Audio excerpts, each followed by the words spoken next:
အားလုံးမင်္ဂလာပါရှင်အခုဆိုရင်ညီမကဆူလာဌာနေနဲ့ကောပငါကြောသွားမယ်ပြောဖြစ်ပါတယ်အခုဆိုရင်ညီမကတိတ်ဆိတ်သွားဖို့လှိမ့်လက်မထိုင်ဆောင်နေပါလိမ့်ရှင်အခုဆိုရပါပြီအခုကကြတော့ညီမတို့ကားပေါ်မှာပေါ့နော်ညီမမြို့ထက်ကနေလှိမ့်ဆိတ်ကိုကားတနောင်ကြီးစီရပါတယ်ရှင်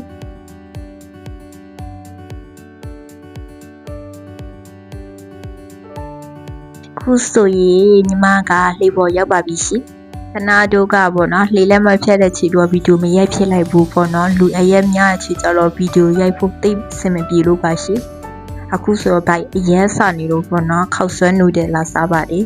တငယ်ချင်းလေးနဲ့ဟိုပြောလိုက်ဒီပြောလိုက်ဘဲရလဲစားကြတယ်ပေါ့နော်မမခောက်ဆွဲဘလို့ကိုသွားလည်းမသိပါဘူးရှင်